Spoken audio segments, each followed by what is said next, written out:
तो देखो, ये है प्रैक्टिस से 24 में 2 नंबर का क्वेश्चन।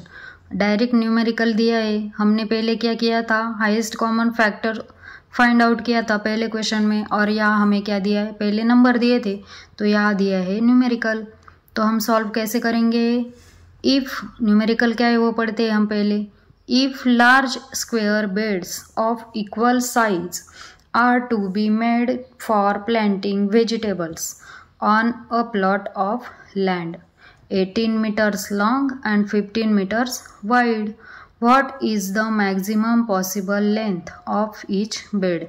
मतलब लार्ज स्क्वायर बेड। अब देखो, एक मतलब एक खेती है, उसमें प्लांट लगाने हैं। इसके लिए क्या करना है, उनको स्क्वायर बेड्स रेडी करने हैं, वो भी कैसे, इक्वल साइज में। तो वो प्लांट की लंबाई कितनी है, 18 मीटर लॉन्ग, और चौड़ाई कितनी है, 15 मीटर वाइड। तो देखो, एक प्लांट है, तो हम पहले ऐसा प्लांट निकाल लेते हैं। उसकी लेंथ कितनी है, लेंथ 18 मीटर, और उसकी जो चौड़ाई वो कितनी है, 15 मीटर। और उसमें क्या करने हैं, इक्वल बेड तैयार करने हैं, मतलब ऐसे इक्वल साइज के। तो एक बेड कितने नाप का होगा, ये हमें वहाँ निकालना है। तो पहले हम क्या करेंगे, जो दिया है वो लिख लेंगे। तो हमें क्या दिया है, लेंथ ऑफ प्लांट की लेंथ दिए, तो हम क्या करेंगे, उसे प्लॉट भी कह सकते हैं हम। तो हम पहले लिखेंगे length of plot of land कितनी है, 18 मीटर। उसके बाद उसकी वाइड्थ कितनी, वाइड्थ ऑफ प्लॉट ऑफ लैंड कितनी, वो 15 मीटर। तो हम पहले क्या करेंगे, उसकी मैक्सिमम पॉसिबल लेंथ है, मतलब हाईएस्ट कॉमन फैक्टर हमें निकालना पड़ेगा। तो हम पहले क्या करेंगे, ये दोनों के फैक्टर्स निकाल के देखेंगे। तो हम क्या करेंगे, पहले ऐसे लिख लेते हैं हम, maximum possible length of each bed.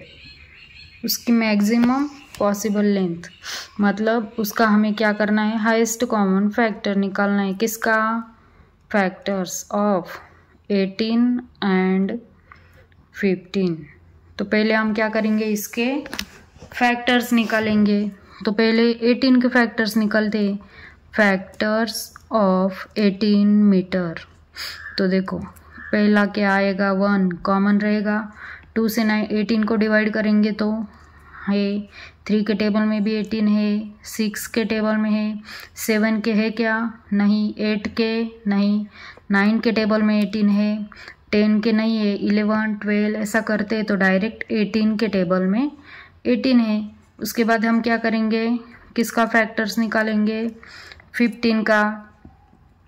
Factors of 15 is equal to, पहले क्या आएगा, 1 कॉमन, 2 से इसको डिवाइड करेंगे तो रिमाइंडर 0 आएगा क्या, नहीं। 3 के टेबल में 15 आता है, तो 3 इसका फैक्टर है। 4 के टेबल में आता है क्या, नहीं।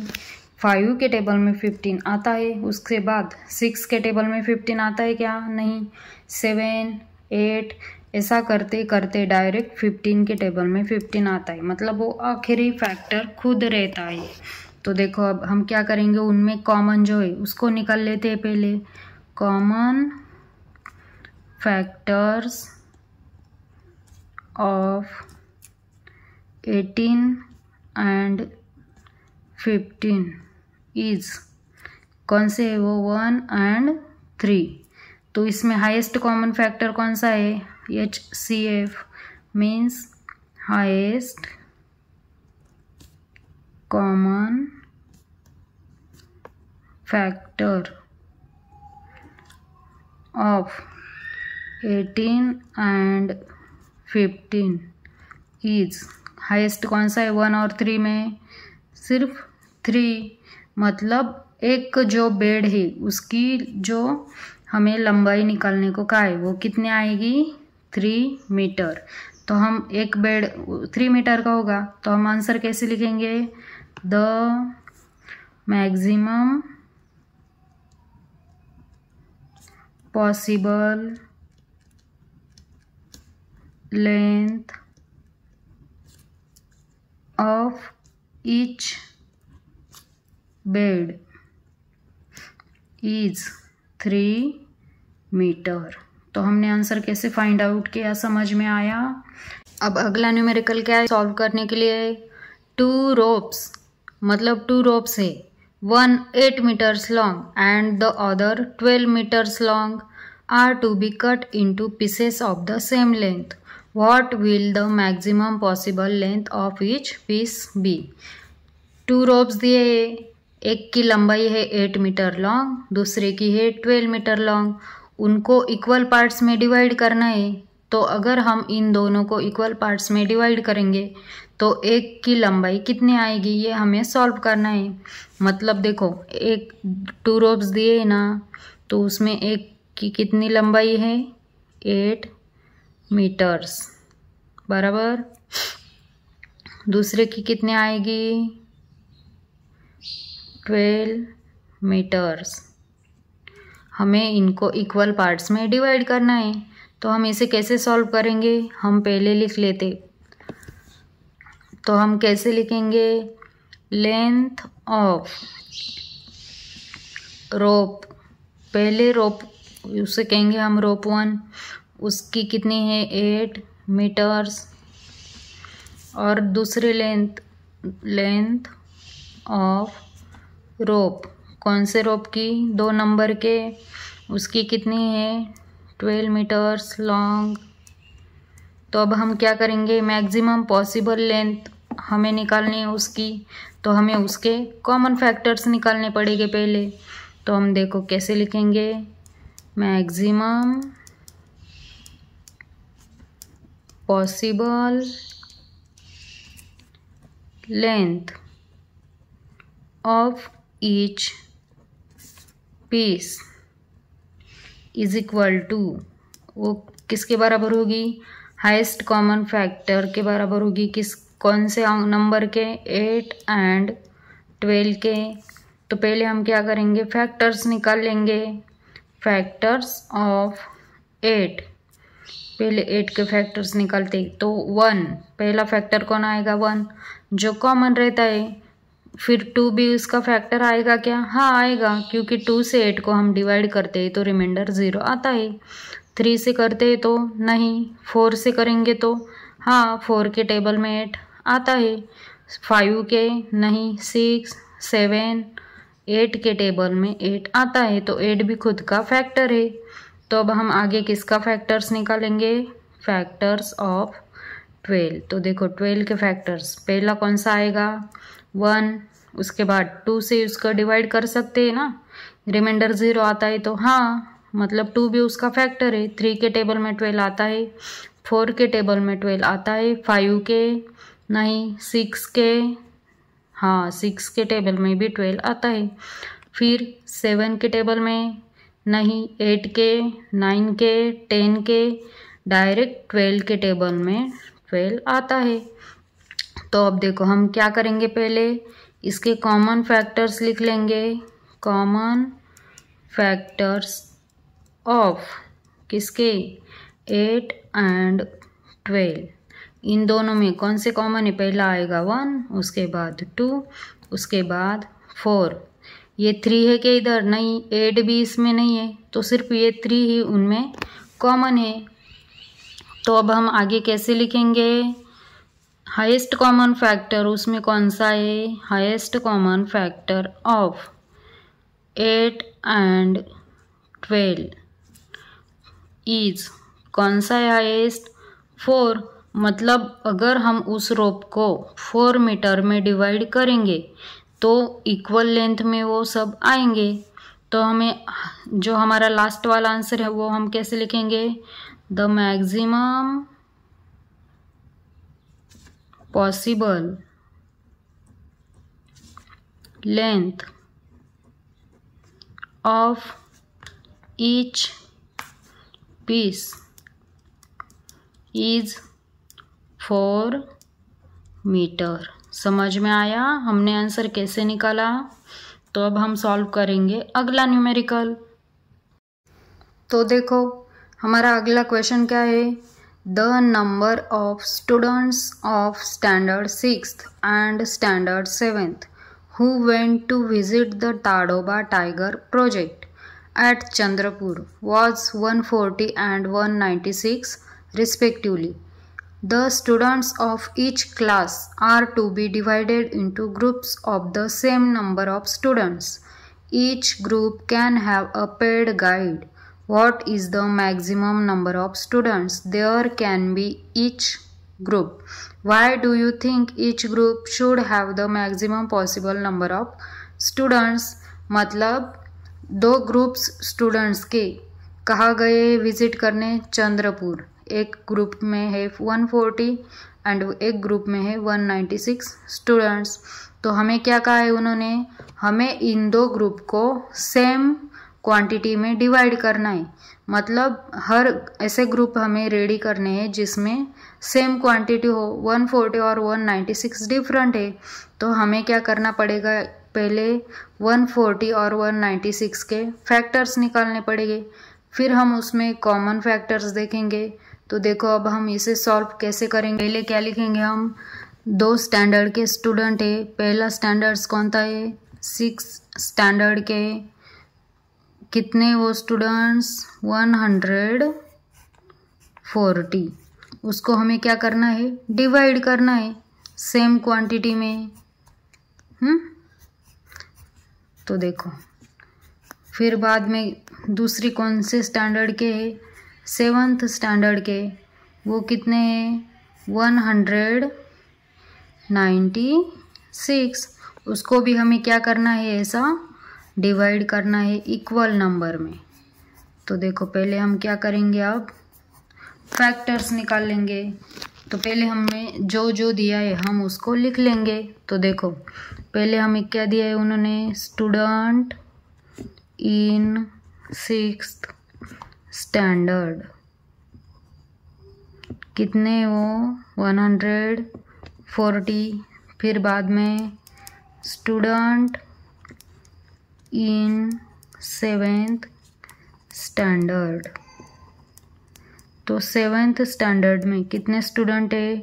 196। तो हमें क्या करना है? पहले हमें उसका मैक्सिमम सेम नंबर निकालने हैं ना, इनके सेम ग्रुप करने हैं। तो हम क्या करेंगे? पहले ऐसे लिख लेते हैं। चलो, maximum same number of students which can be divided into groups। तो हमें कौन से ग्रुप्स में डिवाइड करना है? मतलब उसका क्या करना पड़ेगा? हाईएस्ट कॉमन फैक्टर्स निकालने पड़ेंगे। किसके? हाईएस्ट कॉमन फैक्टर्स ऑफ इन दोनों नंबर के 140 एंड 196। तो हम क्या करेंगे? पहले इस नंबर के फैक्टर्स निकालेंगे। Factor of 140। तो देखो इसके फैक्टर्स हम कैसे निकालेंगे? पहले हम पहला फैक्टर्स कौन सा लिखेंगे? 1, जो कॉमन रहता है। 2 से 140 को हम डिवाइड करेंगे तो उसका जो क्या बोलते हैं हम उसे? रिमाइंडर 0 आएगा क्या? हाँ आएगा। 3 से इसको डिवाइड करेंगे तो रिमाइंडर 0 आएगा क्या? नहीं, रिमाइंडर 0 नहीं आता। 4 से करेंगे तो रिमाइंडर 0 आता है, क्योंकि 4 3 ज़ा 12। 14 में से 12 गए बचे 2 और 4 5 ज़ा 20। मतलब 4 भी 140 का फैक्टर है। 5 क्योंकि इसके बाद में देखो यूनिट प्लेस पे 0 है और 5 के टेबल में 5 का डिविजिबल जो रूल रहता है उसमें क्या कहा जाता है? जिसके यूनिट प्लेस पे 5 और 0 है उसे हम 5 से डिविजिबल कर सकते हैं। उसके बाद 7 भी उसका फैक्टर है, क्योंकि 7 2 ज़ा 14 और ये 0। उसके बाद 8 के टेबल में 140 नहीं है। 9 के टेबल में 140 नहीं है। 10 के टेबल में, हाँ 10 से हम इसको डिवाइड कर सकते हैं। उसके बाद 11 12 13 14 के टेबल में 140 है। उसके बाद 20 के टेबल में डायरेक्ट, क्योंकि 50 के भी नहीं, 16, 17, 18 ऐसे किसी के भी टेबल में 140 नहीं है, तो डायरेक्ट 20 के टेबल में 140 है। उसके बाद 21, 22, 23, 24 के भी नहीं, 25, 26 के भी टेबल में 140 नहीं है, डायरेक्ट 28 के टेबल में 140 है। उसके बाद 29 के नहीं, 30 के भी नहीं, 31, 32, 33 ऐसे किसी के भी टेबल में 140 नहीं है, और हम उसको डिवाइड करते तो रिमाइंडर 0 आता नहीं। उसके बाद डायरेक्ट 35 के टेबल में 140 है। 35 के बाद में डायरेक्ट 70 के टेबल में 140, और 140 अपने खुद के टेबल में है, तो 140 भी अपना फैक्टर हुआ। तो अब हम लिखेंगे अगला फैक्टर्स ऑफ 196। तो 196 के फैक्टर पहला कौन सा लिखेंगे हम, 1। उसके बाद इसके यूनिट प्लेस पे 6 है, तो हम उसे 2 से डिविजिबल करेंगे तो रिमाइंडर 0 आएगा। 3 से करेंगे तो रिमाइंडर 0 आएगा क्या, नहीं। 4 से करते हैं तो हाँ रिमाइंडर 0 आता है। देखो 5 के टेबल में भी नहीं, 6 नहीं। 7 से हम इसको डिविजिबल करते हैं तो रिमाइंडर 0 आता है, तो 7 भी इसका फैक्टर हुआ। उसके बाद 8, 9, 10, 11, 12 ऐसे कौन से भी नंबर हम लेते हो तो उसके टेबल में 196 आता है क्या, नहीं। तो डायरेक्ट 14 के टेबल में 196 आता है। उसके बाद अगर हम 14 से इसको डिवाइड करते हैं तो रिमाइंडर 0 आता है, इसलिए ये 14 भी उसका फैक्टर हुआ। उसके बाद 15 के टेबल में भी नहीं है, 16 के नहीं, 17, 18, 19, 20, 21 ऐसा करते करते डायरेक्ट 28 के टेबल में 196 आता है। उसके बाद देखो 196 उसके टेबल में आता है। उसके बाद 29, 30, 40 मतलब किसी के भी नहीं, डायरेक्ट 49 के टेबल में 196 आता है। उसके बाद 98 के टेबल में 196 आता है, और उसके बाद वो अपने खुद के ही टेबल में 196 आता है। तो अब हम आगे क्या लिखेंगे, इसके कॉमन फैक्टर्स लिखेंगे। तो कॉमन फैक्टर्स ऑफ, किसके कॉमन फैक्टर्स लिखेंगे हम, 140 एंड 196। इसके कॉमन फैक्टर्स कौन से हैं, 1। दूसरे कौन से कॉमन है, 2, 4, उसके बाद 7, उसके बाद 14 और उसके बाद 28 दोनों में कॉमन है। मतलब इसका हाईएस्ट कॉमन फैक्टर कितना आया, 28, क्योंकि ये सबसे बड़ा है इन कॉमन फैक्टर्स में। तो हम कैसा लिखेंगे, HCF ऑफ, मतलब HCF हम किसे कहते हैं, हाईएस्ट कॉमन फैक्टर ऑफ, किसका है highest common factor, 140 and 196 is कितना आया, 28। मतलब हमें 28 स्टूडेंट्स एक ग्रुप में लेने पड़ेंगे, तभी सभी ग्रुप्स एक जैसे होंगे। तो हम इसका आंसर कैसे लिखेंगे, the maximum number of student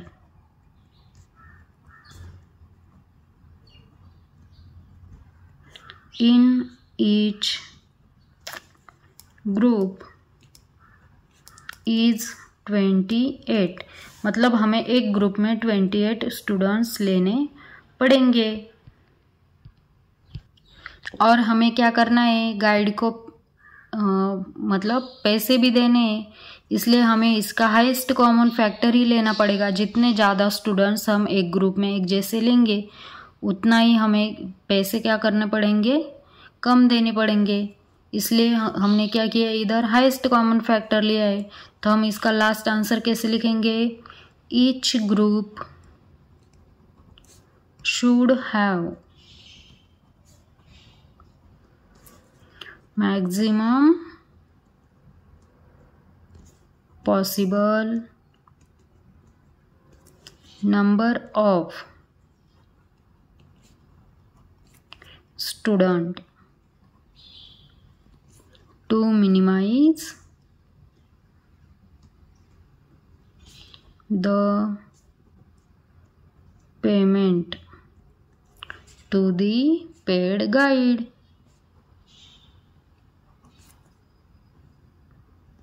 तो आपको समझ में आया ये आंसर हमने कैसे निकाला? थोड़ा बड़ा है, लेकिन अगर फिर से देखोगे, बार बार देखोगे तो ये अच्छे से समझ में आएगा। अब देखो इस प्रैक्टिस सेट का सबसे आखिरी क्वेश्चन क्या है? At the rice research centre at Tumsar there are 2610 kg of seeds of the basmati variety and 1980 kg of the Indrayani variety. If the maximum possible weight of seeds has to be filled to make bags of equal weight, what should be the weight of each bag? How many bags of each variety will be there? देखो एक rice research centre है, वहाँ दो variety है, मतलब दो कौन सी है? एक बासमती राइस की और दूसरी इंद्रायणी राइस की। तो बासमती का वेट कितना है? 2610 kg एंड इंद्रायणी का कितना है? 1980 kg। हमें क्या निकालना है? मैक्सिमम पॉसिबल वेट सीड्स का, मतलब हमें इक्वल वेट में इस बैग को फिल करना है। तो हमें कितनी बैग लगेगी, हमें इसका आंसर निकालने को का है। अगर हम इसे इक्वल वेट में फिल करेंगे तो हमें कितनी बैग लगेगी, इसलिए हमें पहले इसका इक्वल वेट निकालना पड़ेगा। तो हम इसे सॉल्व कैसे करेंगे? पहले हमें क्या दिया है हम उसे लिख लेते। पहले देखो हमें क्या दिया है उन्होंने, बासमती वैरायटी, उस कितनी है वो 2610 kg। हमें क्या करना है? उसको इक्वल पार्ट्स में डिवाइड करना है, जिसका वेट सेम आना चाहिए। ऐसी हमें कितनी बैग्स लगेगी ये हमें निकालना है। और दूसरा हमें कौन सी दी है? दूसरी कौन सी वैरायटी है? इंद्रायणी, इंद्रायणी वैरायटी। वो कितनी है? 1980 kg। देखो 1980 kg, उसको भी हमें क्या करना है? इक्वल पार्ट्स में डिवाइड करना है और कितनी बैग लगेगी ये हमें निकालना है। तो हम क्या करेंगे? पहले दोनों का कॉमन फैक्टर निकालेंगे, उसके बाद उसका HCF मतलब हाईएस्ट कॉमन फैक्टर निकालेंगे हम इन दोनों नंबर का। तो अब हम इसे आगे कैसे सॉल्व करेंगे? तो देखो अब हम इसे ऐसे भी लिख सकते हैं ना, सीड्स ऑफ बासमती। कितनी वो सीड्स हमने देखा है क्वेश्चन में 2610 kg। और seeds of Indrayani, seeds of Indrayani वो कितना है? 1980 kg। तो अब देखो अब आगे कैसे करेंगे हम? हमें मैक्सिमम पॉसिबल वेट निकालना है उसका। तो हम क्या लिखेंगे? Maximum possible weight of seeds of each variety. हमें दोनों वैरायटी का निकालना है ना, तो हम क्या करेंगे? Each variety in a bag, हमें बैग में निकालना है। तो उसका हमें आगे क्या निकालना है? Highest common factor. तो हम पहले किसका निकालना है, लेकिन हमें highest common factor of 2610 and 1980, इन दोनों का हमें हाईएस्ट कॉमन फैक्टर निकालना है। तो हम पहले किसका निकालेंगे? तो हम पहले 2610 का फैक्टर्स निकालेंगे। तो देखो अब कैसे निकालते हैं हम? फैक्टर्स ऑफ 2610, इसके फैक्टर देखो ये नंबर तो बहुत बड़ा है, इसलिए मैंने क्या किया, इसके फैक्टर्स पहले से ही निकाल के रखे। लेकिन आप लोगों को समझाने के लिए मैं यहाँ लिखती हूँ। पहले हम किसको लेते हैं? कॉमन 1, जो कॉमन रहता है किसी भी नंबर में। उसके बाद टू इसका कॉमन फैक्टर निकलेगा क्या, मतलब 2 इसका फैक्टर रहेगा क्या, एस, क्योंकि इसके यूनिट प्लेस पे क्या है 0। और 2 का डिविजिबल रूल क्या कहता है, जिस नंबर के यूनिट प्लेस पे 0, 2, 4, 6, 8 ये नंबर रहते उसे 2 से हम डिवाइड कर सकते हैं। मतलब इसका जो रिमाइंडर आएगा वो क्या आएगा 0 आएगा, इसलिए हम लिखेंगे 2। उसके बाद मैंने कहा 3, उसके बाद देखो 5, यस 5 से भी इसको डिवाइड कर सकते हैं तो रिमाइंडर 0 आता है। 6 से भी करते हैं तो रिमाइंडर 0 आता है। 9 से भी करते हैं तो रिमाइंडर 0 आता है। 10 से करेंगे तो रिमाइंडर 0 आएगा क्योंकि इसके यूनिट प्लेस पे 0 है। तो देखो अब आगे 10 के बाद 15, इसके मैंने निकाल के रखे तो मैं डायरेक्ट लिख देती हूँ क्योंकि ये नंबर बहुत बड़ा है। आप लोगों को समझाने के लिए मैंने पहले जो जैसे बताई कैसे निकालने का है वो समझ लेना। तो देखो 15 के बाद कौन सा नंबर आएगा 18 से भी डिवाइड करते तो रिमाइंडर 0 आता है। उसके बाद 29, 30, 45, उसके बाद 58, उसके बाद 87, 90, 145, 171, 261, उसके बाद 290, 435, 522, 870, 1305, 2610 ये नंबर जो अपने खुद का भी फैक्टर रहता है। तो ये था आखिरी नंबर। अब हम किसके फैक्टर्स लिखेंगे, फैक्टर्स ऑफ 1980। अब देखो ये भी नंबर बड़ा है तो मैंने इसके भी फैक्टर्स निकाल के रखे, लेकिन जो छोटे वो आप लोगों को बताने आ सकता है। तो आप लोग बताओ 1 आएगा ना, यस क्योंकि ये कॉमन रहता है। 2 भी आएगा क्योंकि इसके यूनिट प्लेस पे 0 है। 3, हाँ 3 भी आएगा। अब 5 क्योंकि इसके यूनिट प्लेस पे 0 है तो 5 का डिविजिबल रूल क्या कहता है, जिस नंबर के यूनिट प्लेस पे 0 और 5 रहता है उसे हम 5 का डिविजिबल कह सकते हैं। तो देखो 5 के बाद 6 से भी हम इसको डिवाइड करते हैं तो 1980 आता है। उसके बाद 7 नहीं आता, 8 नहीं, 9 आता है, 10 के बाद 15 के बाद 30 के बाद 45 के बाद 90। अब देखो और आगे कौन से आएंगे इसमें। 10 के बाद अगर हम 12 से भी करके देखते हैं और 11 से भी करते, 11 भी आता है इसका, 12 भी आता है। तो अब देखो 12 आता है। उसके बाद मैंने लिखा इधर 15, इसमें मैंने कुछ नंबर छोड़ भी दिए। और क्या आता है 18 भी आता है। और देखो 18 20 से भी करेंगे क्योंकि इसके यूनिट प्लेस पे 0 है तो इधर 20 भी आएगा। उसके बाद 22 से हम डिविजिबल करते तो रिमाइंडर 0 आता है।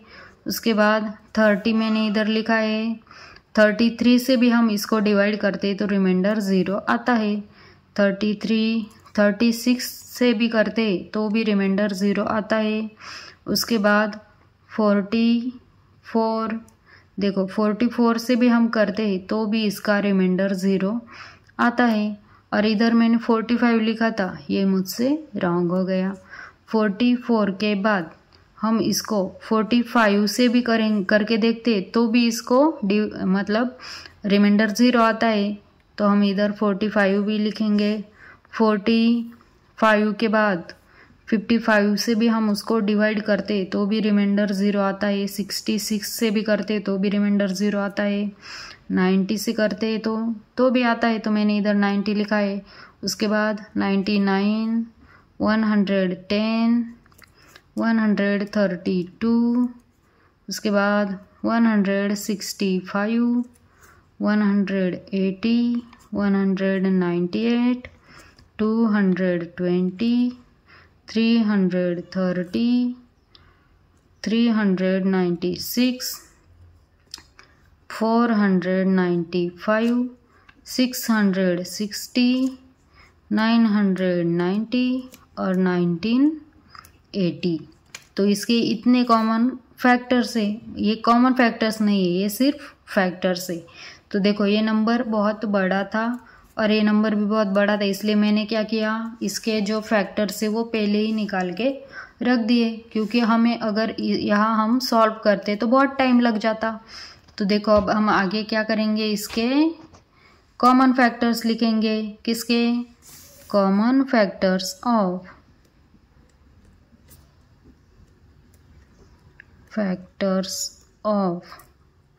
2610 and 1980 इज, इसके कॉमन फैक्टर्स कौन से है?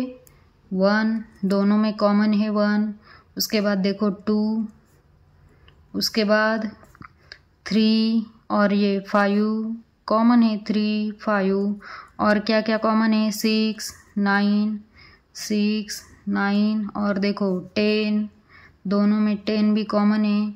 उसके बाद 15, या 15 है या भी 15 है, तो 15 भी क्या है? कॉमन है। उसके बाद देखो 30, इधर है क्या 30? हाँ है, तो 30 भी इसमें क्या है? कॉमन है। उसके बाद इधर 45, इधर है क्या 45? हाँ है 45। उसके बाद देखो 45 के बाद और क्या दिखाई देता है? यहाँ क्या है? 58, इसमें है क्या 58? नहीं। 87 नहीं, डायरेक्ट 90 है, इसमें भी 90 है। आगे के जो नंबर्स है वो इसमें भी नहीं है। तो यहाँ लास्ट वाला हाईएस्ट कॉमन फैक्टर क्या है? 90। तो अब हम आगे कैसे लिखेंगे? The highest common factor, highest common factor, HCF means highest common 610 and 1980 is, कितना आया? 90। जो सबसे बड़ा है वो उसका हाईएस्ट कॉमन फैक्टर है। तो हमें आगे क्या निकालना है? जो बैग दी है 2610 kg की, उसमें उसे अगर हम 90 kg निकालने को कहा है, तो हम आगे कैसे लिखेंगे? Total weight of basmati. तो हमने देखा था न्यूमेरिकल में बासमती का कितना है? 2610 kg। तो अब हम आगे कैसे निकालेंगे इसको? वेट ऑफ बासमती, हमें एक बैग की निकालनी है ना, weight of basmati in each bag. एक बैग का हमने इधर निकाला, कितना आया? 90 kg। तो हमें क्या करना पड़ेगा? अगर ये पूरे 90 kg में फिल करने, तो इसको 90 से डिवाइड करना पड़ेगा, तब हमें मालूम पड़ेगा कि इसका एक बैग का कितना, मतलब एक बैग कितनी बैग भरेंगी इस राइस में। तो देखो अब हम क्या करेंगे आगे, 100 number of bags of basmati seeds, 100 number of bags of basmati seeds is equal to, हम क्या करेंगे? 2610 को डिवाइड करेंगे किससे? 90 से। तब हम इसे ऐसे भी लिख सकते हैं ना, 2610 अपॉन 90, ए 0 गया, हे 0 गया, आगे क्या बचा? 261 अपॉन 9। अब देखो 9 1 जा 9, 9 2 जा 18, 26 में से 18 गए, कितने बचे? उधर के 2 और ये 6 8, फिर हो गए 81 और 9 9 जा 81, मतलब 29 बैग्स इस राइस सीड्स में फिल होगी। तो हम क्या करेंगे अब? टोटल आगे का निकालेंगे। अब ये हमने बासमती का निकाला, तो अब हमें किसका निकालना है? इंद्रायणी का। तो देखो अब हम इंद्रायणी का भी वैसे ही निकालेंगे, उसका भी लिखेंगे weight of Indrayani in each bag is equal to, एक बैग में कितना रहेगा 90 kg, तो पूरा सीड्स कितना है इंद्रायणी का, so number of bags of Indrayani seeds is equal to, Indrayani seeds कितनी है 1980 kg, उसको हमें डिवाइड करना पड़ेगा किससे 90 kg से, तो अब हम इसे ऐसा भी लिख सकते हैं ना 1980 अपॉन 90, ये ज़ीरो कट, ये ज़ीरो कट, तो आगे क्या है 198 अपॉन 9, हम इसको डिवाइड करेंगे, 9 1 ज़ा 9, 9 2 ज़ा 18, 19 में से 18 गए बचे 1, फिर हो गया 18, फिर 9 2 ज़ा 18, तो हमारा आंसर क्या आया 22 बैग्स। मतलब देखो बासमती की कितनी बैग्स फिल करनी पड़ेगी 29 और इंद्रायणी की 22। तो अब हम आगे क्या करेंगे, इसे कैसे लिखेंगे, देखो the maximum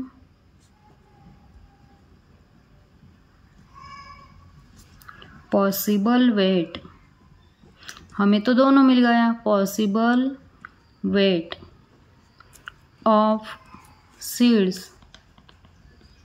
in each bag will be 90 kg। हम एक बैग में 90 kg फिल करेंगे, हमने ये फैक्टर निकाल कर सॉल्व किया है। अब देखो, अब हम नीचे क्या लिखेंगे कि हमने कौन सी वैरायटी की कितनी बैग्स फिल होगी ये भी फाइंड किया है, तो हम उसका भी हम नीचे लिखेंगे। तो हम लास्ट में आंसर कैसे लिखेंगे, there will be 29 bags of seeds of basmati variety and देखो आगे, और इधर हमने कौन सा निकाला है इंद्रायणी सीड्स का, वो कितनी है 22 बैग्स, तो हम उसका भी लिखेंगे 22 bags of seeds of Indrayani variety. तो ये था हमारा लास्ट वाला क्वेश्चन। तो देखो बच्चों, हमारा अब प्रैक्टिस सेट नंबर 24 कंप्लीट हो गया।